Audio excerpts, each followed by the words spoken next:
Bapak dan Ibu, kami sampaikan karena di sini kebetulan lebih banyak ibu-ibu. Jadi ibu ini kalau di bulan Ramadan akan menjadi motor utama, gitu nggih. Sahurnya, bukannya, ibadahnya, begitu nggih. Ibu-ibu ini nanti akan kemudian menggerakkan. Salah sahurnya, selama puasanya juga lemes, ngelentruk. Salah bukannya, biasanya nanti ketahuannya pas terawih, ngantuk juga, males-malesan. Belum lagi kalau aktivitas ngajinya terus jadi kacau balau, nggih. Ya Pak lagi.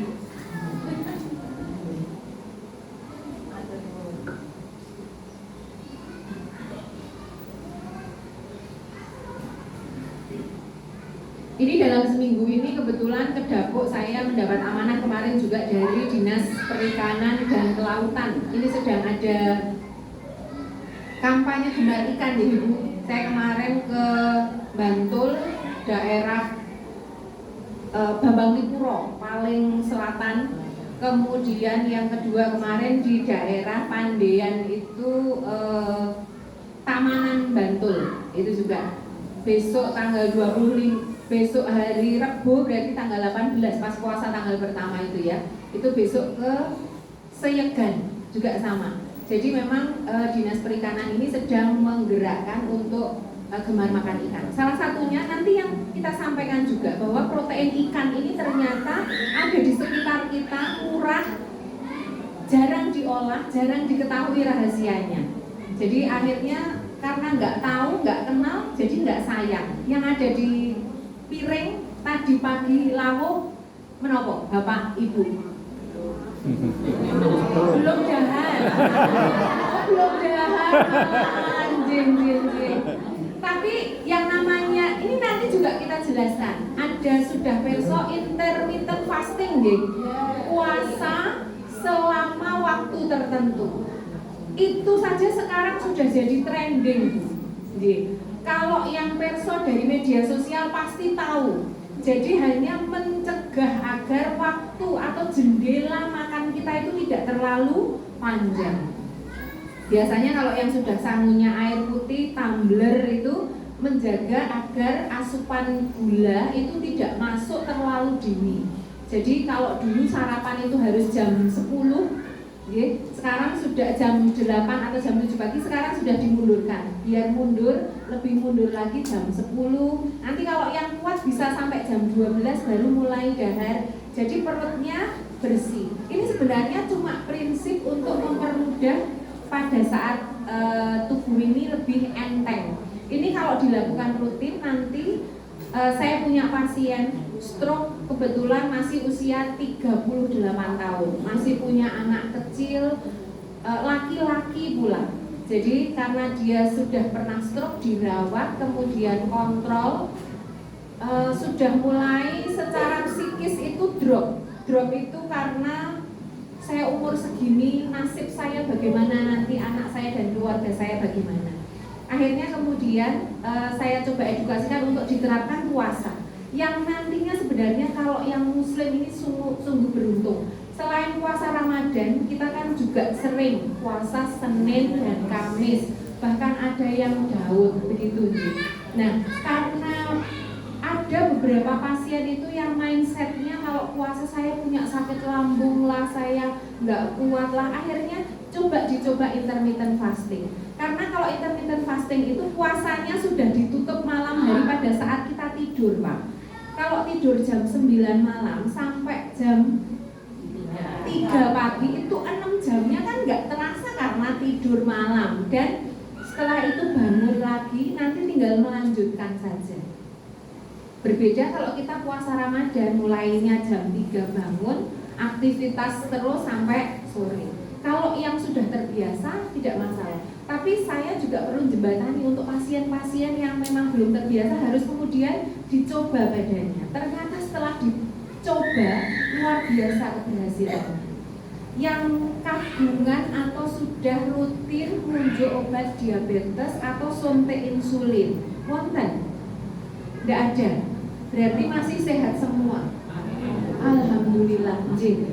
Cek rutin. Jadi pasien yang saya ceritakan tadi, dia stroke badan sebelah kiri, gulanya juga tidak terkendali, tensinya tidak terkendali. Cuma mengendalikan, saya aturi untuk membuka makannya di jam 10 pada saat awal, kemudian menutup makannya di jam 6 atau jam 7 malam. Jadi makan terakhir jam 7 malam, makan pertama jam 10 pagi. Sepanjang jam 7 malam sampai jam 10 paginya kan lapar banget dok. Tapi boleh unjuk air putih, teh tawar atau kopi pahit masih boleh, rebusan jahe, serai, jeruk tapi tidak menggunakan gula boleh. Jadi tetap nunjuk, artinya hidrasinya tetap ada, tenaganya minimal sekali hanya dari teh, kopi, dan itu kan tidak terlalu banyak sih. Kemudian makannya dioptimalkan jam 10, ini dahar utama, makan seperti biasa tapi nggak ngegas gitu ya. Mobil, motor kalau habis diservis nggak boleh langsung gas kencang, gaspol untuk perjalanan jauh. Jadi tetap harus dimulai diawalkan dengan yang ringan-ringan dulu. Kemudian mulai nanti makan jam 12 makan utama, nanti jam 6-nya makan terakhir atau jam 7 masih ada snack tapi ringan. Dalam jangka waktu, karena kontrolnya setiap 2 minggu sekali, itu sudah dalam kondisi gula darahnya terkendali, tensinya terkendali. Yang ajaib HbA1c-nya, kalau yang sudah rutin kontrol gula biasanya pasti dicek HbA1c. Dari 12, standarnya itu di bawah 6,5. Kemudian sudah turun sampai ke angka yang pertama dalam 1 bulan pertama dari 12 turun ke 7. Setelah itu kemudian sudah stabil di 6,5, kemudian 5 dan seterusnya. Hanya dengan puasa. Bayangkan nanti ketika kemanfaatan kita pas puasa. Karena ternyata puasa ini adalah proses detoksifikasi. Itu mungkin sudah sering dengar, tapi satu lagi adalah proses autofagi. Auto itu otomatis, fagi itu makan. Jadi sel kita itu sebenarnya ketika kita lapar itu bisa memakan sel rusak kita sendiri. Dia akan mencari sel-sel yang rusak untuk kemudian dimakan, digunakan sebagai energi. Dan itu terjadi hanya ketika kita kelaparan, kita lapar, tubuh kita lapar. Salah satunya itu kita terapkan untuk pasien kanker, Bapak dan Ibu. Jadi pasien kanker itu tubuhnya dibuat lapar dari gula. Karena ternyata gula ini sangat dominan untuk diambil pertama kali ketika masuk ke dalam tubuh, sehingga sel-sel kotor lainnya lupa untuk diambil. Jadi sampahnya itu justru malah tidak terbersihkan. Nah, kalau yang selama ini dikenal, puasa itu adalah proses detoksifikasi, itu adalah proses mengeluarkan racunnya. Tetapi ingat bahwa ketika racun itu dikeluarkan, kotoran dari tubuh itu dikeluarkan, sebenarnya ada proses sebelumnya, yaitu proses memakan atau menggunakan sel-sel yang rusak sampai akhirnya kemudian lebih mudah untuk dikeluarkan. Sama seperti selang, kalau dipakai bertahun-tahun, mobil saja salurannya itu pasti akan kemudian menimbulkan timbunan kerak. Nah, pada saat terjadi puasa itu ada proses pengendalian yang menyebabkan kotoran ini kemudian akan lebih mudah untuk dilarikan keluar. Karena tidak ada tambahan kotoran lagi yang nempel, cairannya, aliran darah kita itu akan mengalir terus untuk kemudian neteli kotoran yang ada di dalam pembuluh darah. Sehingga kalau bapak dan ibu puasa, pangapunten, kalau tindak ke belakang, buang air besarnya biasanya warnanya bagaimana? Lebih gelap biasanya. Coba dipersani. Jadi biasanya pada saat kita puasa, kalau berbuka Jadi tubuh yang sehat itu ketika kita menghentikan sejenak dengan ritme tubuh yang tidak sekencang biasanya, itu biasanya tubuh punya waktu untuk kemudian memproses semua yang sudah dilakukan. Jadi kalau Bapak dan Ibu pada saat puasa itu kemudian tubuhnya berhenti mengkonsumsi segala sesuatu, bahkan termasuk minum kalau di puasa Ramadan atau puasa kita, ini sebenarnya tubuh diberi waktu. Nah, ada momen di mana nanti kita akan coba ulik lebih detail kapan sebenarnya waktu yang tepat dan apa yang paling tepat untuk dikonsumsi agar tubuh itu punya kesempatan. Pada saat tubuh kita lapar, sel otot Bapak dan Ibu itu kan butuh untuk kekuatan. Jadi kalau pas puasa itu jam berapa? Biasanya sudah mulai ngelentruk, tubuhnya lemes begitu. Ya, jam 10, jam 11 itu sudah mulai, ototnya sudah mulai terasa. Tapi begitu nanti jam 3, jam 4, tubuhnya rasanya sudah lebih lego. Ternyata di jam 10 sampai jam 2 itu adalah proses tubuh mulai pelan-pelan mencari-cari sampah yang perlu untuk yang bisa dipakai. Yang bisa dipakai untuk tenaga belum dibuang. Jadi dipakai untuk tenaga. Kenapa? Yang bekerja, bayangkan Bapak tukang, kita yang bekerja tidak ada perbedaan kan Bu kalau misalnya pas puasa atau tidak puasa. Tetap harus yang di sawah tetap harus macul meskipun puasa. Jadi tubuhnya tetap harus punya energi, punya tenaga meskipun masuknya makanan tadi jam 3 sampai jam 4 pada saat sahur. Pada saat sahur sampai jam 9, jam 10, saat itulah tenaga habis-habisan diambil untuk mesin, untuk bahan bakar. Setelah itu sudah mulai menurun karena sudah mulai habis. Makanya haus itu sudah mulai terasanya kalau jam 9, jam 10. Perut juga sudah mulai agak berbunyi itu jam 10-an nanti begitu. Saat itulah mulai dirasakan, dinikmati, disyukuri. Karena saat itulah tubuh sudah mulai, selnya itu mencari-cari. Termasuk itu tadi, kalau ada yang sedang gerak, kenapa puasa itu juga dikatakan sebagai penyembuh, obat penyembuh.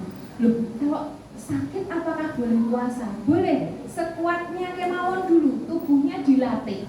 Jadi orang puasa pun kita juga latihkan sekuatnya. Karena yang lebih perso itu sebenarnya pasien itu sendiri mencoba untuk melatihkan begitu. Jadi pada saat jam 10 itu sel tubuh sudah mulai kemana-mana untuk mencari mana yang selnya karena sudah kehabisan di lambung, di usus sudah mulai diserap habis-habisan tadi sampai jam 9. Setelah itu kemudian mencari sel-sel yang kira-kira mau diambil untuk cadangan tenaganya sampai maghrib nanti. Nah saat itulah terasa mulai lemesnya, mulai ngelentruk, ngantuk begitu ya, haus, kemeruyuk perutnya. Nah saat jam 2 tenaga mulai yang tadi dari sel-sel rusak itu sisa-sisanya yang rusak akan dibuang, yang menjadi penyerap, yang diserap menjadi tenaga kemudian akan muncul. Makanya setelah jam 2 itu biasanya tubuh sudah mulai agak beradaptasi, kalau bilangnya begitu biasanya nanti sudah jam 2, jam 3 sudah adaptasi kok, tinggal nunggu untuk, karena tubuhnya sudah mulai muncul meskipun energinya minimal begitu, tetapi tubuh sudah punya energinya ini lagi meskipun tidak sebesar pada saat setelah sahur tadi. Nah saat itulah kemudian proses sel-sel yang rusak dipersiapkan nanti pada saat habis buka, karena ususnya kosong semua jadi tidak ada yang didorong mau buang air besar. Jarang kan ya kalau pas puasa itu kemudian siangnya buang air besar. Siklusnya justru kita tahu bahwa siklus tubuh yang sehat nanti ketika habis buka, habis terawih baru kemudian buang air besarnya biasanya dalu atau malamnya. Itu nggih. Nah, karena siklus tubuh sehatnya seperti itu. Yang sehat lagi kalau kemudian besok paginya pada saat sahur, mau sahur itu terbangun karena perutnya kok sudah ada yang dodok-dodok mau keluar. Karena pada saat tidur itu tubuh kita beristirahat, saat itulah proses mendorong untuk kotoran yang rusak tadi untuk kemudian dikeluarkan. Jadi kalau ibu bapak pada saat belum berpuasa, subuh sebelum adzan sudah terbangunkan oleh ritme biologis tubuhnya untuk ke belakang, itu berarti yang paling sehat. Karena pada saat tidur berarti optimal banget, kemudian diserap habis-habisan untuk sari-sari yang dibutuhkan, sisanya didorong, paginya keluar. Jadi memulai hari dengan perut yang bersih begitu. Nah, puasa juga sama. Jadi biasanya habis terawih itu kan olahraga paling baik. Saya mendampingi pasien dengan HNP. Ada yang perso HNP. HNP itu hernia nucleus pulposus. Jadi tulang belakang kita itu antar tulang dan tulang ada bantalan. Nah, bantalannya ini ketekan sehingga apa ya kalau orang Jawa bilang itu mencotot gitu ya, mencotot akhirnya menekan saraf. Nah, sehingga terjadi sarafnya itu ketekan terus nyeri. Biasanya nyerinya menjalar. Nah, ini pada beberapa pasien saya juga belajar dari beberapa jurnal saja sebenarnya. Sebenarnya apa yang perlu dilakukan? Kalau yang gerak seperti ini biasanya terus larinya ke dokter saraf dan fisioterapi biasanya. Tapi ternyata dengan sholat, posisi rukuk, rukuknya posisinya betul, sudutnya betul, punggungnya lurus, kakinya juga lurus. Jadi kalau kakinya masih sudutnya ke belakang, bokongnya masih ke belakang, pasti belum terasa. Tapi luruskan maju ke depan sehingga sudutnya 90 derajat. Punggungnya lurus, kakinya lurus, nanti di belakang lutut itu terasa seperti ketarik. Satu yang paling terasa itu nanti di bagian punggung bagian belakang. Seperti kayak ada yang narik begitu. Dan terapi ini ternyata cukup efektif. Cukup banyak pasien yang kemudian membaik dengan terapi sholat. Akhirnya kemudian kita anjurkan sholatnya tidak hanya 17, ditambah paling tidak dengan 12 qobliyahnya, kemudian sholat sunnah yang lain begitu. Karena sebenarnya yang dicari, saya semangati untuk senamnya begitu, tak karena sudah merasakan. Terus yang kedua pasien ambeien, Bapak dan Ibu. Dengan rukuk yang betul, ambeien itu bisa membaik. Kalau mungkin ada, saya punya pasien itu ibu-ibu habis melahirkan, habis hamil, dok saya nggak sholat, rukuk mawon kalau begitu. Jadi latihan senamnya rukuk, nggak sholat tapi rukuk, latihan rukuk. Obatnya jadi lebih minimal, kemudian badannya lebih nyaman begitu. Karena ternyata ya dari latihan rukuk itu, pada saat bersalin kan juga terjadi regangan, jadi nyeri juga. Jadi prinsipnya sebenarnya ketika kita masuk ke bulan Ramadan, tidak cuma makannya saja, ibadahnya saja ketika kita sholat tarawih itu kemudian menyehatkan. Jadi dimanfaatkan betul-betul. Kalau yang sholatnya tarawihnya, biasanya kalau yang sholatnya tarawihnya laris itu yang tarawihnya di tempat kami juga kalau Pak Imamnya cepet itu laris banyak yang derek. Tapi begitu Pak Imamnya lama gitu, biasanya kok sedikit ya jamaahnya. Karena belum perso ini saja begitu. Belum perso bahwa ternyata rukuk, sujud, duduk di antara dua sujud itu luar biasa ternyata kelebihannya. Bayangkan dari mulai sahur kita dibangunkan pagi, membiasakan bangun pagi saja. Ini sebenarnya termasuk mandi pagi, Jadi kalau orang tua zaman dulu itu subuh sebelum mandi sebelum subuh dan menggunakan air dingin. Kalau sekarang kan yang sudah kandungan water heater, jadi pagi-pagi sudah pakai air hangat gitu. Padahal kalau piantun sepuh zaman dulu itu eyang-eyang kita dulu itu maturnya mandi itu sebelum subuh, pakainya air dingin. Itulah ternyata jurus jitu katanya kenapa eyang-eyang kita itu umurnya panjang begitu. Jadi makanya saya pun juga membiasakan untuk bangun sebelum subuh, mandi sekalian sebelum subuh. Meskipun nanti aktivitas kemeringat lagi, nanti mau berangkat ya gebyur lagi gitu. Karena biasanya kan sudah cukup banyak di aktivitas persiapan. Apalagi kalau sahur. Nah, dengan adanya ibadah Ramadan, kita mulai merestart ulang. Kita coba restart ulang dulu servis ala bulan Ramadan. Dari mulai bangun pagi sahur. Sahur ini juga harus hati-hati Bapak dan Ibu, karena yang dibutuhkan sebenarnya adalah untuk tenaga otot kita. Minimalisir tidak terlalu banyak gula yang masuk. Boleh tetap butuh kok kita untuk tenaga. Jadi tetap harus makan yang tinggi protein. Minimal yang ada di sekitar kita. Menopo yang dikenal biasanya? Endok, tahu, tempe. Teri. Napa, Mak? Teri. Ini saya kagum. Karena biasanya di mana-mana itu protein yang dikenal kalau enggak daging ayam, daging kambing, sapi. Kalau kambing jarang, sapi. Seberapa sering konsumsi ikan?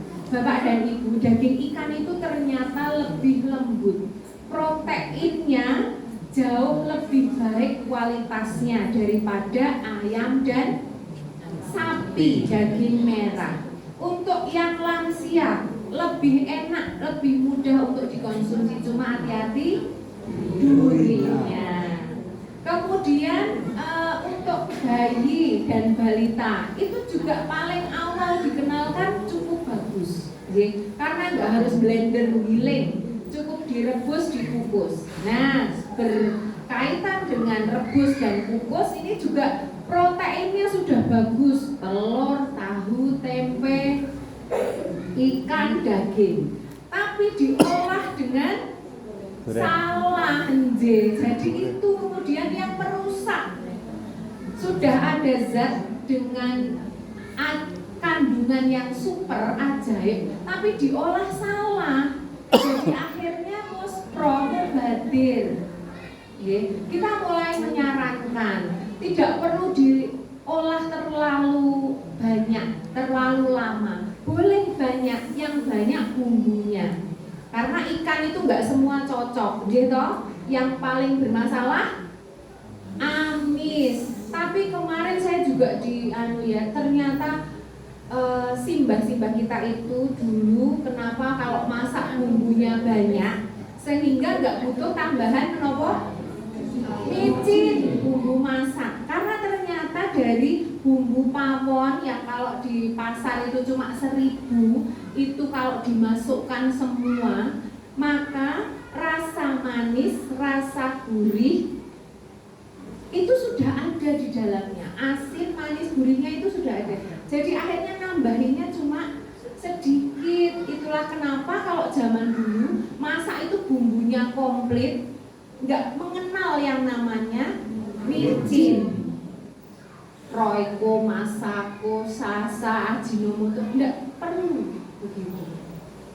Kalau sekarang karena nggak sempat ngupasnya, nggak sempat ngolahnya, cukup serbuk sudah jadi. Bahkan sudah ada yang sasetan jadi, bumbu racik prung begitu. Nah, nanti akan saya kasih tahu. Saat itulah nanti yang bekerja paling keras bukan untuk ngolah dagingnya. Tubuh kita yang paling keras untuk mengolah sasetan yang masuk tadi adalah liver kita. Itu. Liver kita ada di sebelah kanan. ada bagian yang besar, ada yang bagian kecil. Fungsinya adalah untuk menyerap tadi racun, dinetralisir, sisanya kemudian dibuang. Racunnya dari apa? Dari tubuh yang memang masuk ke kita. Dari makanan utama pastinya, yang namanya sayuran ya pasti ada semprot-semprot pupuk dan macam-macam. Kalau pembersihannya optimal, insya Allah lebih terkendali. Daging, ayam, itu kan juga ada makanan yang dipakai untuk ayam, konsentrat yang juga dipakai. Maka memang lebih kita anjurkan hewan yang diternak dengan makanan alami atau organik itu lebih baik untuk dikonsumsi. Nah, yang tadi yang sasetan masuk itu juga kemudian dinetralisir. Tapi itu lebih berat Bapak dan Ibu karena kandungan kimianya memang lebih tinggi sehingga liver kita itu bekerja lebih keras kalau yang menggunakan zat-zat kimia seperti itu. Sedangkan makanan alami lebih mudah diserap. Sehingga dokter itu sekarang kalau misalnya saya pun kalau dimintai dok minta vitamin begitu. Sering buatan kalau nyuwun sama kalau periksa nyuwunnya vitamin.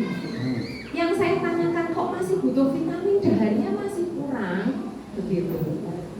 Karena terkadang kalau sudah cukup sebenarnya kita mengurangi betul-betul dengan harapan tidak terlalu berat nanti tubuhnya untuk mencerna, untuk menetralisir itu tadi. Bahkan termasuk untuk vitamin. Karena sebenarnya di makanan yang kita konsumsi kalau sekarang kan sudah pagi itu sarannya kalau snack rebusan, betul nggih? Jadi tidak yang digoreng dengan harapan tidak terlalu berat untuk ini. Nah, sahur pun demikian. Konsumsi yang tidak terlalu memberatkan untuk tubuh pencerna. Karena terlalu manis nanti biasanya akan gula itu diserap paling dulu. Jadi kalau misalnya unjuknya teh manis, biasanya itu paling enggak sampai setengah jam sudah gulanya sudah cepet-cepetan dia. Setelah itu efeknya apa? Yang pertama adalah sudah terjadi rasa namanya craving. Jadi pengen makan yang manis lagi begitu. Karena gulanya sudah habis. Itu setengah jam. Bandingkan kalau yang terbiasa ngunjuknya teh tawar. Nanti keinginan untuk makan minum yang manis lagi itu jangkanya lebih panjang. Itulah kenapa pas sahur gunakan gula yang alami. Meskipun dari buah dan sayuran juga gulanya ada, tetapi tidak akan terlalu tinggi seperti 1 sendok gula kalau misalnya kita sahur. Bahkan ada yang sahur itu daharnya kolak yang pas buka tadi. Akan ada yang seperti itu. Sisa es campur buka diunjuk lagi pas sahur. Agak berbahaya.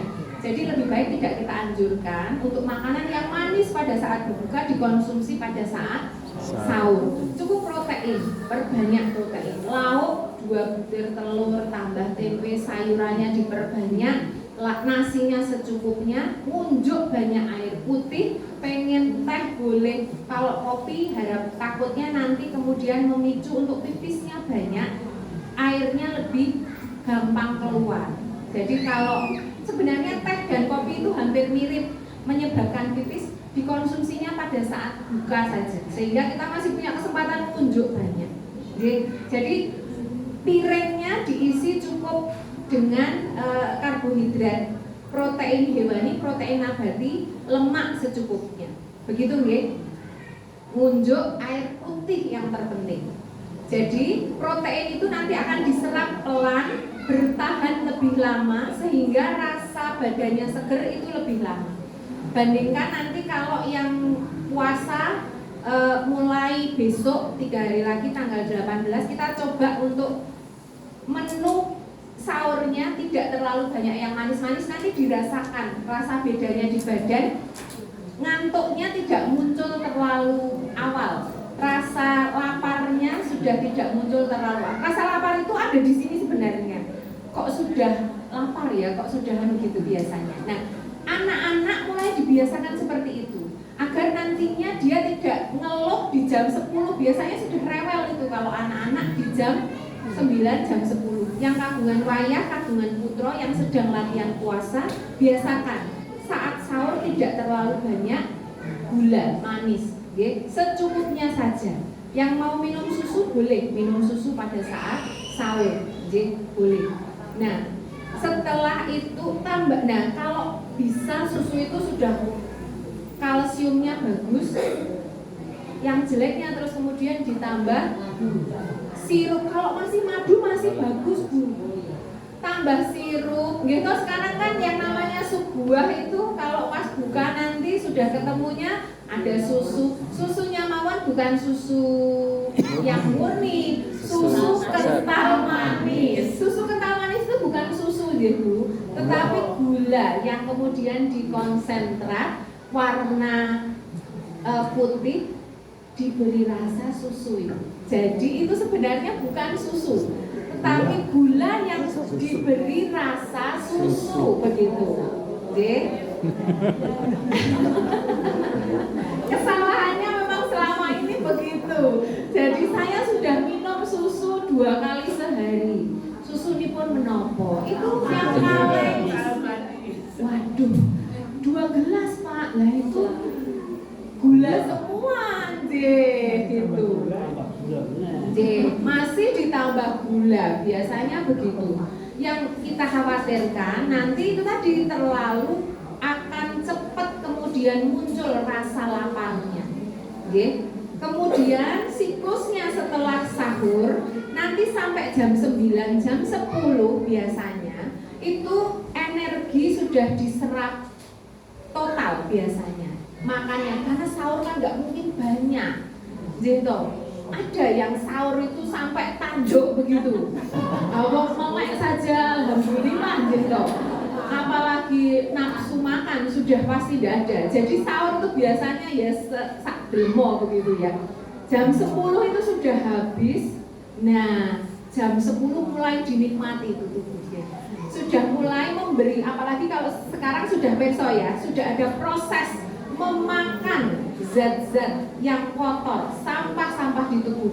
Jadi kalau jam 10 sekarang ya Bapak dan Ibu disyukuri kapok ra, dimakan semua selnya, beri tenaga, tubuh diberi tenaga seperti itu, diberi dorongan, yo bekerja keras, semua sel kotor, semua zat racun, jam 10 mulai kapok ra kowe gitu ya. Jadi itu terus energinya dipus Bapak dan Ibu. Karena puasa itu sebenarnya ada kekuatannya di dalam hati. Bapak dan Ibu pernah enggak dahar sampai jam 12 misalnya, tapi enggak niat puasa. Lapar banget mboten? Beda dengan kalau puasa, niatnya mau puasa, enggak sahur saja, sampai jam 12 masih biasa saja. Tapi begitu belum dahar, misalnya nih ada pertemuan, terus lupa, nggak diaturi misalnya begitu, pasti rasa laparnya malah muncul. Tapi begitu puasa kok beda. Pasien itu juga, coba kalau misalnya tidak niat puasa, cuma misalnya, makanya kenapa pasien itu dari awal mencoba puasa. Dok, emang sakit itu boleh puasa? Boleh, diniatkan saja, karena ternyata niat itu tadi memberi dorongan positif, energi positif untuk kemudian tubuh bekerja sama, antara otak dengan tubuh kita itu bekerja sama. Begitupun dengan pada saat jam 10 sampai jam 2, jam di mana berat-beratnya orang puasa. Beri energi tubuh kita, pikirannya diubah, yang tadinya kok sudah mulai lemes melentruk. Nah, ini tubuh sedang dalam masa untuk nyapu semua racun-racun yang ada di tubuh. Nyuwun pangapunten, yang kagungan keluarga dengan di atasnya atau di sampingnya atau yang mungkin turunan di bawahnya ada gangguan kanker, itu sebenarnya kita punya potensi itu. Pada saat puasa itulah semua sel yang berpotensi menjadi kanker itu semuanya dimakan, dihabisi begitu, disapu.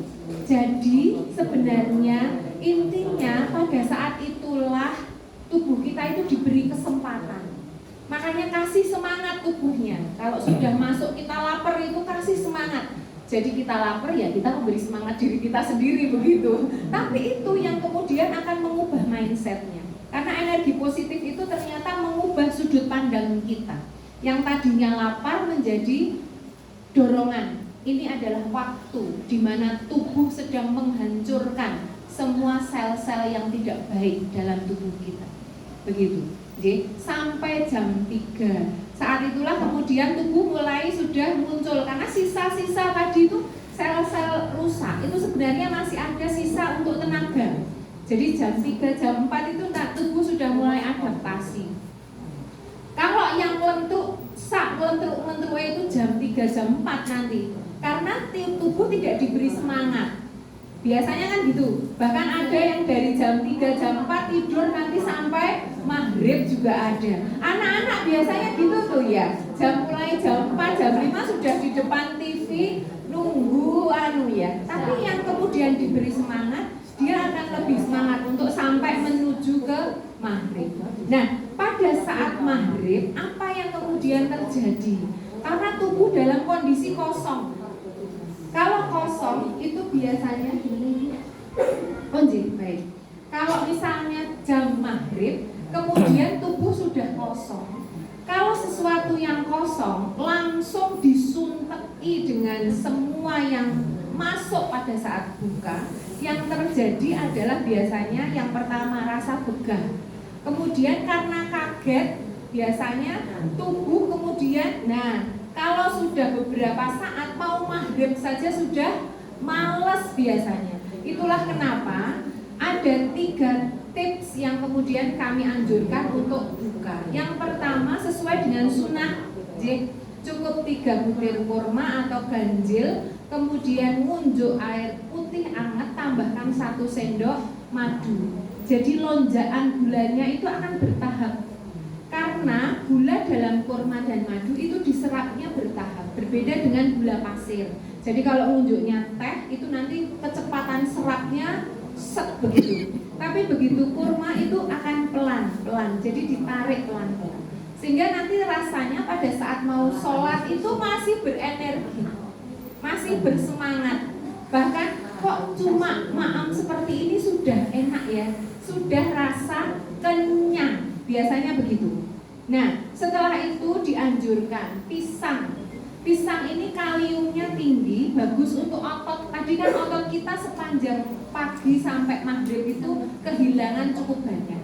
Ganti dengan pisang. Makanya kita anjurkan mau pisang rebus. Nah ini godaannya pisang goreng. Biasanya gitu. Boleh, tapi jangan terlalu sering. Nah ini tips yang ketiga. Setelah tadi yang pertama sunnah buka dengan kurma dan madu, kemudian berikan pisang paling tidak. Yang ketiga, jangan terlalu banyak yang santannya terlalu lama diproses. Jadi, kalau santan segar tidak apa-apa Ibu. Jadi biasanya kalau ada yang suka air kelapa ditambah santan, begitu diperes jadi jenang, santan itu bagus malahan pakai yang segar. Tapi kalau sudah dibuat kolak, belum lagi besok paginya diinget lagi, nggak habis sampai buka lagi diinget lagi. Kalau bikin kolak makanya jangan pakai besar Bu, kecuali untuk takjil nanti misalnya. Kalau untuk sendiri yang sekali habis saja, buka habis, terus ngecur santannya terakhir. Jangan begitu kompor dinyalakan santan sudah diaduk. Begitu jadi jangan terlalu lama. Itu masih diperbolehkan. 5 menit sebelum dimatikan santan baru dimasukkan biar tidak rusak. Karena kandungannya sebenarnya juga istimewa, tetapi prosesnya yang keliru. Ngaten. Jadi prinsipnya yang penting tahu triknya bahwa tubuh kita itu punya kesempatan besar pada saat Ramadan. Jadi biarkan tubuh bersiap-siap dulu untuk kemudian nanti pada saat Syawal tubuh bersih untuk kemudian memulai lagi. Makanya jangan stop puasanya nanti setelah Syawal langsung dilanjut dengan puasa Syawal. Gradually atau bertahap. Setelah puasa Syawal lanjut nanti membiasakan untuk puasa Senin, Kamis. Jadi tubuh itu selalu terbiasa seperti itu. Insya Allah nanti kemanfaatannya lebih banyak. Dan untuk yang sebelum puasa ada gerah, pastikan untuk selalu pendampingan dari dokter. Ini kita kemarin juga mendampingkan pasien-pasien yang memang rutin kontrol, terutama untuk yang penyakit kronis, hipertensi, diabetes, stroke, ini untuk memeriksakan biar tetap boleh puasa dengan apa yang menjadi catatan. Jadi biasanya kondur nanti sudah mendapatkan catatan dari dokternya. Kalau yang hipertensi apa yang perlu diamati, gula apa, stroke apa. Jadi meskipun gerah tapi tetap puasa. Konsultasikan, insya Allah nanti teman-teman dokter dari rumah sakit Wadi siap. Bahkan kalau perlu nanti mungkin dari PCA, PCM, Bapak dan Ibu ada grup. Nanti ada tim medis dari rumah sakit bisa mendampingi kalau butuh konsultasi saja, kapanpun butuh informasi kecil-kecil seperti itu. Sebenarnya target kita adalah ibadah, mendampingi Bapak Ibu biar ibadahnya lebih paripurna. Insya Allah kami juga dapat pahalanya kok. Ya, nyata. Insya Allah menikah, kolaborasi indah, silaturahmi indah. Matur nuwun untuk kesempatannya. Insya Allah nanti diparingi